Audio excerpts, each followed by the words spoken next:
Et salut à tous les athlètes, j'espère que vous allez bien. On est sur Next Physique. Next Physique, c'est le podcast qui traite de santé, de sport de force, de nutrition, de bien-être autour du fitness et des différents sports ou catégories autour de ça.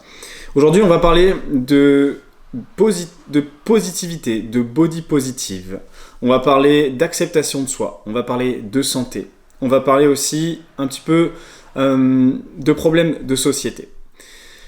Aujourd'hui, je vais reprendre le sujet contexte de départ, le sujet qui m'amène à faire ce podcast. D'accord ?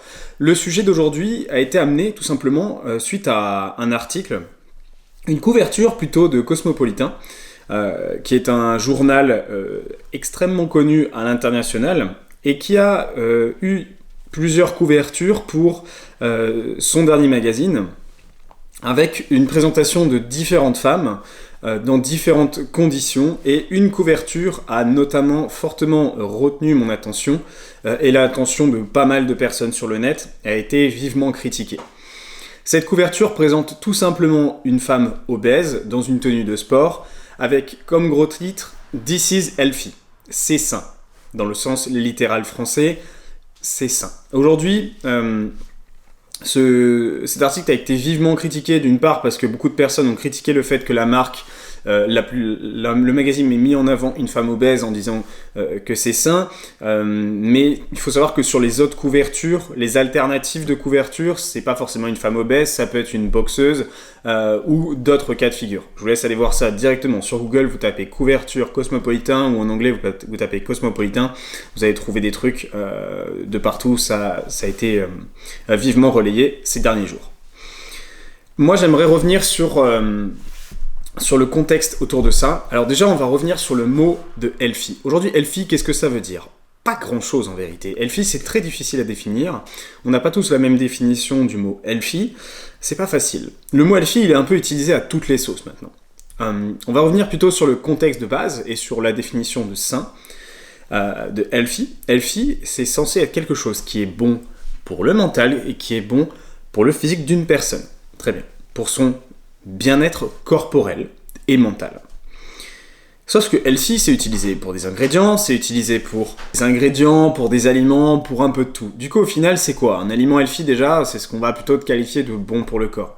Mais techniquement, tous les aliments sont possiblement bons pour le corps. Je ne vais pas revenir exactement sur ce sujet-là, mais c'est pareil, c'est trop peu précis.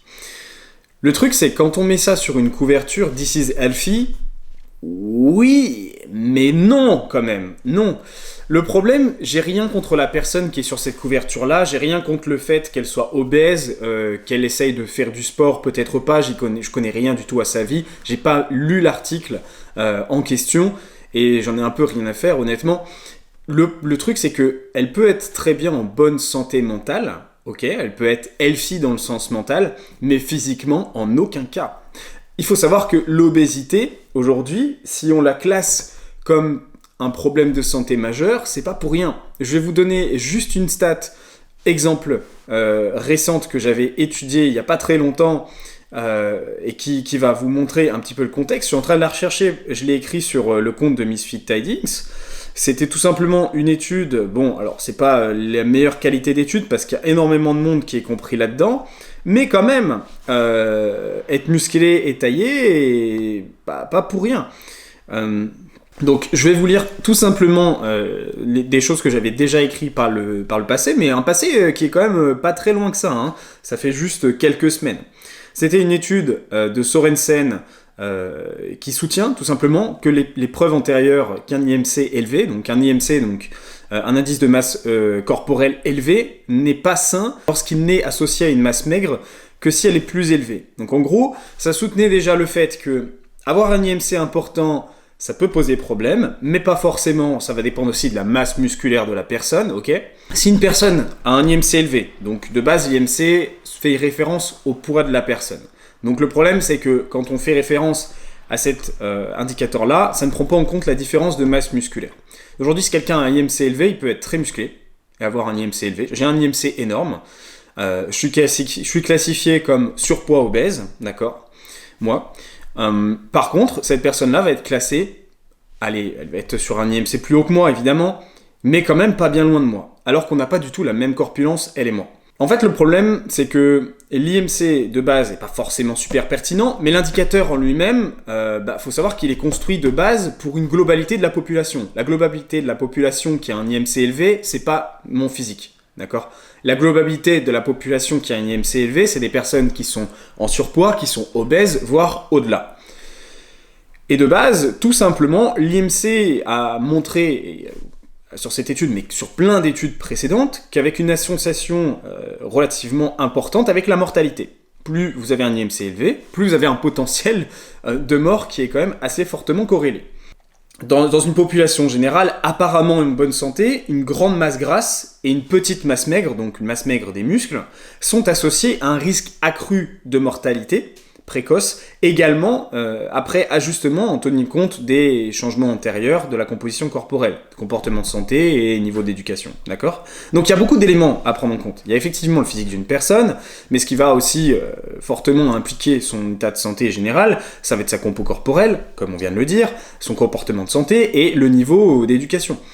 Et c'est aussi le cas, à savoir que de beaucoup de personnes qui sont aujourd'hui en situation d'obésité, surpoids, voire même plus, elles ne sont pas forcément responsables de la situation dans laquelle elles se trouvent, d'accord ? Il y a tout le monde, on ne peut pas dire à tout le monde il faut juste perdre du poids et tu seras en bonne santé. Effectivement, de base, ça fonctionne relativement comme ça. Il faut perdre du gras pour être en meilleure santé, pour être plus healthy. Sauf que pour beaucoup de personnes, ces personnes-là sont quand même coincées dans ce contexte-là. Tout simplement parce qu'elles peuvent être malades, elles peuvent avoir des problèmes mentaux, et dans ce cas-là, être complètement unhealthy. Donc là, le titre de cosmopolitain ne marche plus du tout. Ou avoir d'autres problèmes d'éducation, tout simplement. Elles n'y connaissent rien, elles ne savent pas comment faire, elles ne savent même pas qu'il y a un problème à la base, ces personnes-là. Et moi, je vais vraiment rebondir sur le titre de cosmopolitain qui, pour moi, a un gros impact sur la société, qui a comme une certaine influence et qui va indiquer directement à beaucoup de personnes, beaucoup de lecteurs, lectrices, c'est sain. C'est sain d'avoir ce physique de cette personne-là. Et les gens vont voir ça en couverture dans un magasin, vont peut-être même pas acheter l'article, faut avoir fortement pas de chance. Il y a beaucoup plus de chances qu'on voit la couverture et que on n'achète pas l'article, vont se dire tiens, effectivement c'est sain. Et le problème c'est que aujourd'hui, les personnes qui aujourd'hui, il y a une bonne partie quand même de personnes qui se travaillent dans le body positive. Je pense que vous tapez le hashtag sur Instagram, vous allez tomber sur plein de comptes, vous allez voir, j'ai fait le test. Des personnes qui aujourd'hui sont en obésité importante tiennent des comptes Instagram et tiennent des propos de dire que c'est totalement ok de vivre dans ce mode de vie-là. C'est totalement ok mentalement, tu fais ce que tu veux de ta vie, mais ne va pas influencer les autres personnes en disant que c'est totalement sain sur une globalité, d'accord ? En disant que c'est totalement ok d'être en obésité. Tu as peut-être des problèmes à perdre cette obésité, ou alors tu as accepté de rester dans cette obésité, mais ne viens pas dire aux autres personnes que c'est totalement sain. Tu ne peux pas dire ça. C'est complètement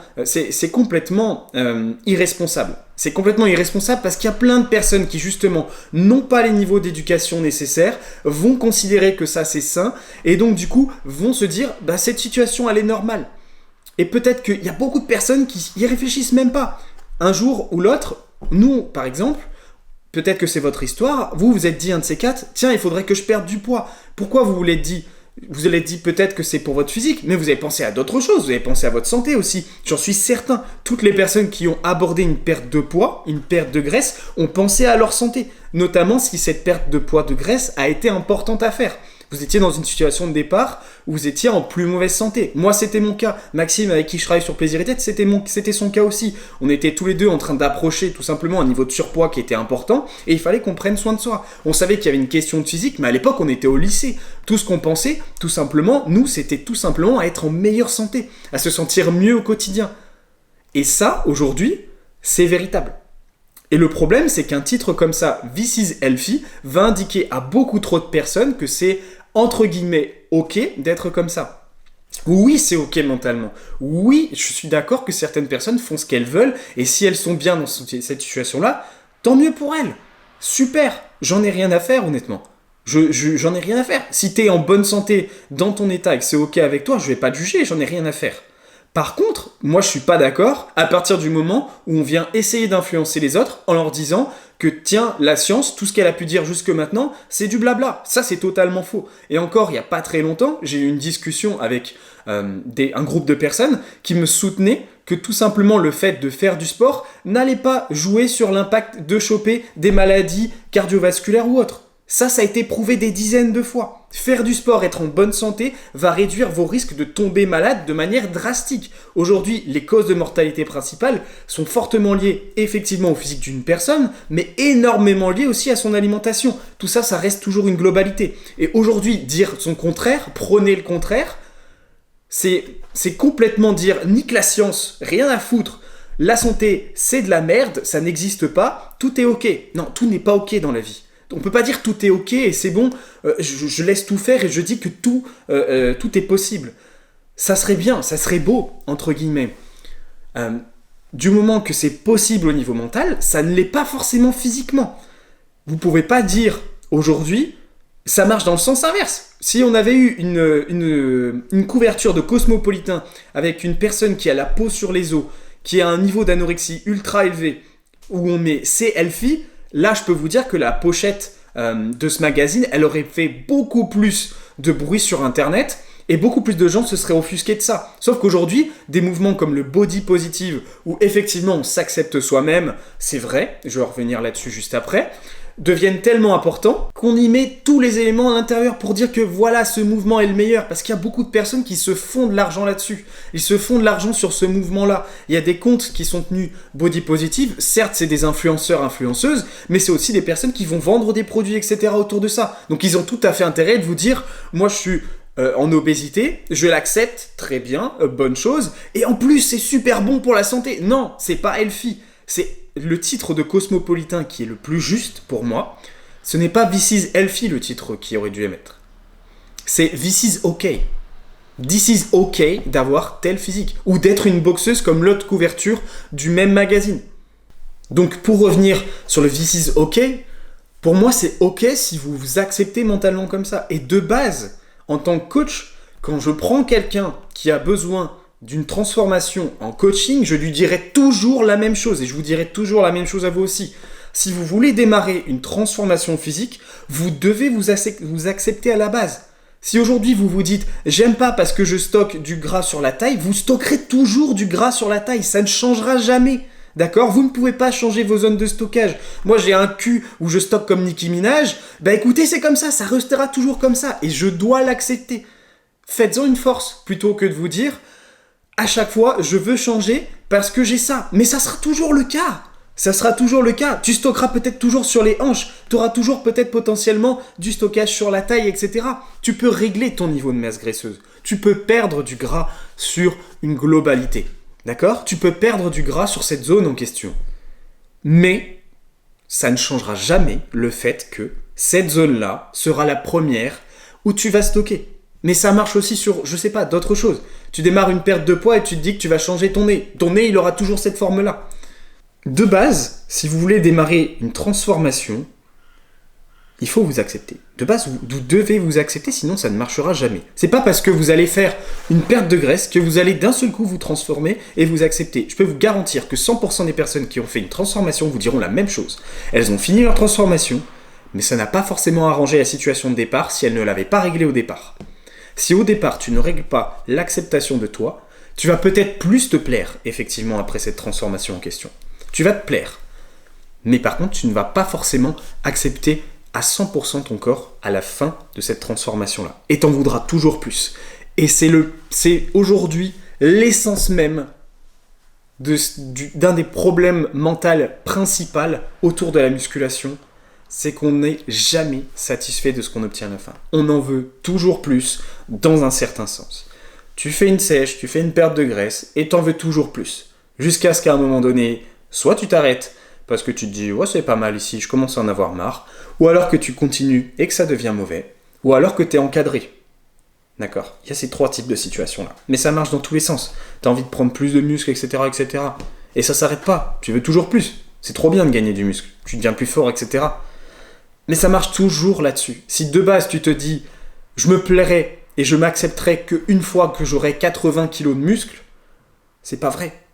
À 80 kg de muscle, tu auras toujours un truc qui va pas. Tu te diras toujours Il me faut 85 kilos de muscles. Et tu te diras toujours, c'est pas totalement ce que je voulais parce que tu t'es fixé des idéaux mentaux, etc. De base, je veux clôturer là-dessus sur le body positive. C'est vrai, ça part d'une bonne intention.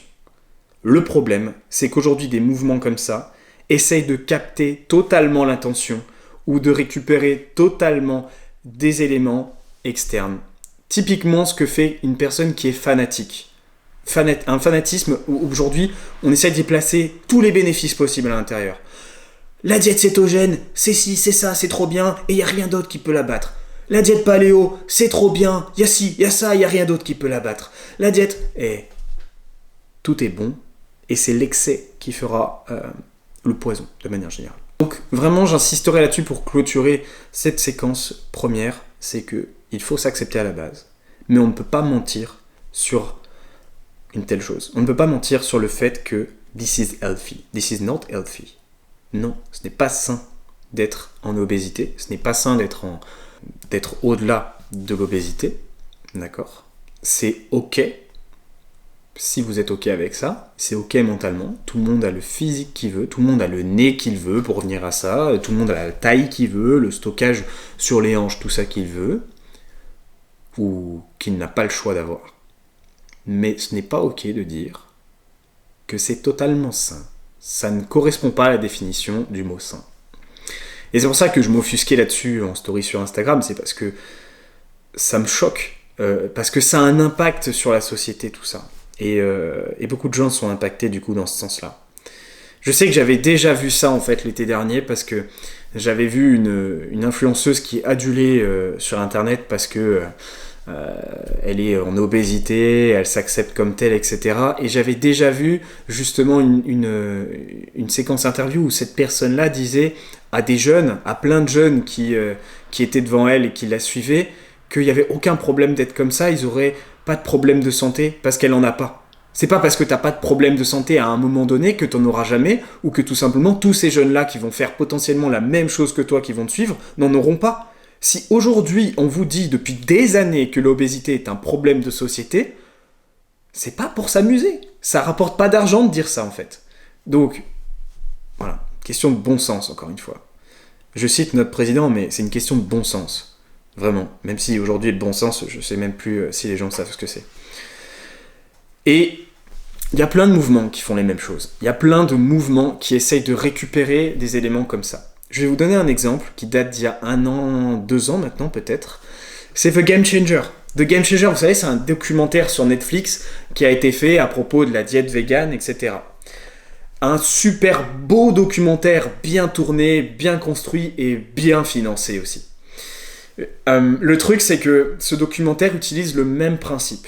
Il utilise le fait que on puisse mettre, si possible, tous les éléments positifs dans notre démarche pour montrer que notre démarche est la meilleure, pour montrer que notre concept est le meilleur. Et en l'occurrence, là, c'était la diète végane. Et encore une fois, à la même façon que cette personne qui est dans le body positif, j'ai rien contre la diète végane. Rien du tout, ma copine est végane. Par contre, vous ne pouvez pas dire que si, et tous les éléments sont bons, positifs. D'accord ? Le truc, c'est que par exemple, il y a des éléments comme quoi les véganes seraient supérieurs aux autres et tout à l'intérieur. Et c'est surtout ce qui a été relayé et soutenu sur les réseaux sociaux, etc. C'est faux. D'accord ? Vous pouvez pas dire c'est parce qu'ils sont véganes qu'ils sont en meilleure santé. Ok ? Tous ces gens-là qui sont présentés dans le documentaire-là. Les gens à l'intérieur de ce documentaire-là sont en mauvaise santé. Tout simplement parce qu'ils sont mis à commencer à prendre soin de leur nutrition. Parce qu'avant, ils faisaient n'importe quoi. Parce qu'avant, ils mangeaient de la viande 4 fois par jour, de la viande rouge 4 fois par jour. Mais qui fait ça ? Qui découvre les légumes à 40, 50 ans ? Personne. Là, c'est pas sain. Là, this is not healthy, ce qu'ils faisaient, ces gens-là. Et donc, ils ont commencé un mode de vie qui est effectivement plus sain.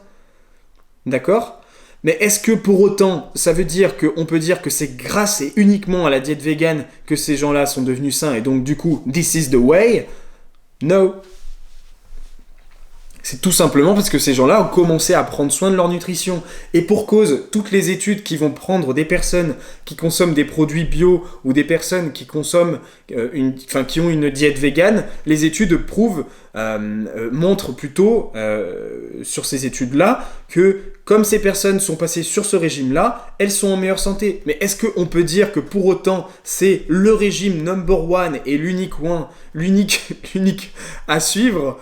Non, c'est pas le cas, d'accord? Il faut prendre les éléments positifs à l'intérieur de chaque chose et regarder correctement le contexte et les éléments qui le composent. Aujourd'hui, ces personnes-là sont en meilleure santé parce qu'elles ont commencé à manger des légumes, parce qu'elles ont commencé à manger beaucoup moins de viande rouge, etc. Mais en fait, tous ces éléments-là, si on avait la bonne éducation en nutrition, on serait déjà tous au courant de ça. On n'aurait pas besoin de faire des documentaires comme ça, qui font des milliards de thunes, etc. derrière, pour vendre Netflix. Ou pour vendre tout simplement des concepts ou des marques, tout simplement parce que ce documentaire-là, il faut se le dire, il a été financé par des marques de protéines végétales. Aujourd'hui, si on était bien éduqué, si on avait la bonne éducation, on aurait déjà su tout ça. On éviterait ces problèmes-là. Aujourd'hui, honnêtement, de ma génération, et je pense que ça n'a pas des masses changé maintenant, l'éducation en nutrition et en santé, elle est pourrie. Elle est vraiment à chier. Aujourd'hui, l'éducation que moi j'ai reçue en éducation santé, etc., et ce qui m'a posé plein de problèmes mentaux derrière, parce que j'étais complètement perdu, elle était résumée à quoi? J'avais mes parents qui pouvaient m'aider, ok, si les parents sont pas au courant, qu'est-ce qu'on fait? Bah super, on reste dans le caca. Et l'autre situation, c'était l'école. Et à l'école, j'ai appris quoi? Pas vraiment rien. J'ai appris les roches et à savoir comment l'œil était composé. Extrêmement bien, dis donc. Moi, en vrai, la vérité, c'est que je trouve que les sciences, aujourd'hui, je sais même plus si ça a le même intitulé, mais la SVT, c'est pas normal qu'elle n'enseigne pas tout ça. La SVT devrait, pour moi, ou une partie par un autre prof, j'en sais rien, mais il faut vraiment que ça soit inclus. En fait, je comprends pas qu'on puisse dévier quelque chose de base qui soit aussi important pour notre société. C'est pas comme si la nutrition, c'était... j'ai déjà fait ce podcast la dernière fois, je l'ai déjà dit, mais la nutrition, c'est pas 10% de bénéfices dans ta vie. C'est au moins 50% de bénéfices dans une vie de quelqu'un. Et tout ça, ça va changer la productivité des personnes en France. Ça va améliorer leur capacité mentale. Ça va améliorer toutes leurs capacités, etc. pour qu'elles puissent, certes, mieux travailler ou mieux se comporter au quotidien, etc. C'est ultra bénéfique. C'est pas comme si c'était un petit truc comme ça qui a pas trop d'importance. Je suis un peu en train de pousser un coup de gueule sur cette fin de podcast, mais je trouve que ces problèmes de société qui aujourd'hui sont posés, qui aujourd'hui se baladent, sont aussi du fait de l'éducation. Et en grande partie de l'éducation. Si aujourd'hui on se dit que l'obésité est ok, et qu'on ne sait pas vraiment à quel point c'est important, c'est tout simplement parce qu'on n'est pas assez éduqué là-dessus. C'est bien de poser à la télé des trucs pour dire faut manger 5 fruits et légumes par jour, ou de poser des petites pubs, ou des fois des petites infos à la télé pour dire ouais voilà l'obésité elle a monté etc. en France et tout pendant le confinement. Ok, c'est cool, mais à quel moment tu expliques vraiment aux personnes comment elles en sortent? Qu'est-ce qu'elles doivent faire exactement? C'est pas avec une pub où on vous dit qu'il faut manger 5 fruits et légumes par jour qu'on va sortir les gens de problèmes généraux de santé comme ça aussi importants. Aujourd'hui les gens... On prend quelqu'un de lambda, qui ne suit pas forcément ce podcast, ou qui est en train de découvrir des éléments autour de sa nutrition. Il sait quoi? Il sait qu'il faut manger 5 fruits et légumes par jour, qu'il faut des fois manger un petit peu de protéines, tout ça. Franchement, à part ça, est-ce que vous avez vraiment eu dans votre vie des éléments d'éducation en dehors, bien sûr, d'études spécialisées ou de ce que vous avez appris sur les réseaux sociaux, des éléments qui vous ont amené ces connaissances-là? Aujourd'hui, qu'est-ce qui vous a apporté toutes ces connaissances-là? C'est soit l'éducation de vos parents ou de votre famille, ou ce que vous avez trouvé par vous-même sur les réseaux, etc. Et il y a peu de cas, je pense vraiment qu'il y a très peu de personnes qui peuvent dire le contraire. On n'a pas les cartes en main pour régler un tel problème qui nous correspond à tous sur Terre. Et bon, ce coup de gueule ne sera entendu par personne, et les personnes qui écoutent ce podcast sont des personnes qui sont déjà tout au courant. Mais le problème, c'est que ça ne sera jamais relayé, ces choses-là. Et on va rester dans cette situation-là pendant des années, jusqu'à la fin de l'humanité. Ça ne changera jamais. Mais voilà, c'était mon petit moment coup de gueule et liaison entre tous ces problèmes qui s'accumulent et qui font qu'aujourd'hui, on se retrouve avec des mouvements comme ça, qui aujourd'hui sont peut-être sur un bon fond, peut-être sur des bonnes idées, d'accord, mais qui dévient toujours vers du fanatisme, vers de l'abus sur les propos et sur l'utilisation de pseudo-connaissances qui vont venir impacter la société en général, toucher les personnes en général. Et ça m'attriste qu'on en arrive à ce que beaucoup de gens soient influencés par ces choses-là, que plein de jeunes assistent à un live en direct sur internet où la meuf, elle vient te dire qu'ok, elle est en presque obésité morbide, mais c'est ok, tout le monde peut faire pareil parce qu'elle, elle a jamais eu de problème. Ça, c'est super grave. C'est vraiment super grave. C'est terrible de dire ça à plein de jeunes, etc. Les gens s'imaginent pas l'impact. Il y a 10 000 viewers qui voient un truc comme ça, c'est... Waouh, ok. Ok, ça marche. Bon, voilà les gourmands, voilà les athlètes. Je termine ce podcast là-dessus avec un air attristé. On se retrouvera pour du prochain contenu. J'ai déjà quelques idées des prochains contenus qui arriveront sur les semaines prochaines. J'espère reprendre une année 2021 assez active sur le podcast avec un podcast par semaine. J'avais fait des petites pauses en décembre tout simplement parce que je n'avais plus du tout le temps avec mon énorme projet que je vous ai présenté sur le podcast précédent. Mais là je vais essayer de tirer un max de temps pour développer le podcast et qu'on soit là toutes les semaines tous ensemble à se retrouver, à discuter. Je vais essayer de faire en sorte d'avoir des interviews assez souvent. J'ai vu que ça a pu vous plaire, donc je vais essayer de continuer sur cette dynamique et de vous faire des interviews de podcast de temps en temps, toujours en ciblant un thème, en invitant quelqu'un à parler avec moi sur ce thème-là.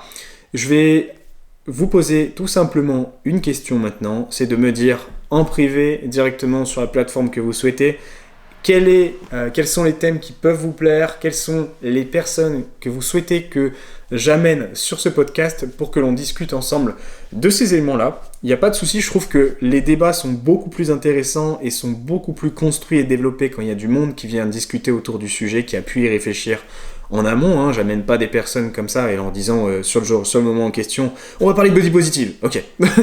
J'amène toujours des personnes qui, voilà, elles savent de quoi elles parlent, elles ont du vécu, elles sont un petit peu préparées au podcast, elles sont pas pris à l'improviste pour qu'on puisse effectivement bien échanger ensemble, etc. Et c'est ça qui est grave cool.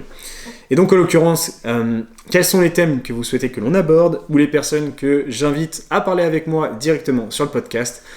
Merci pour votre écoute. Je vous invite à liker le podcast, à liker la vidéo si vous êtes sur YouTube. Ça me permettra de le développer et donc du coup de me motiver à continuer pour cette année toutes les semaines. Je vous souhaite de passer une bonne journée. C'était Julien.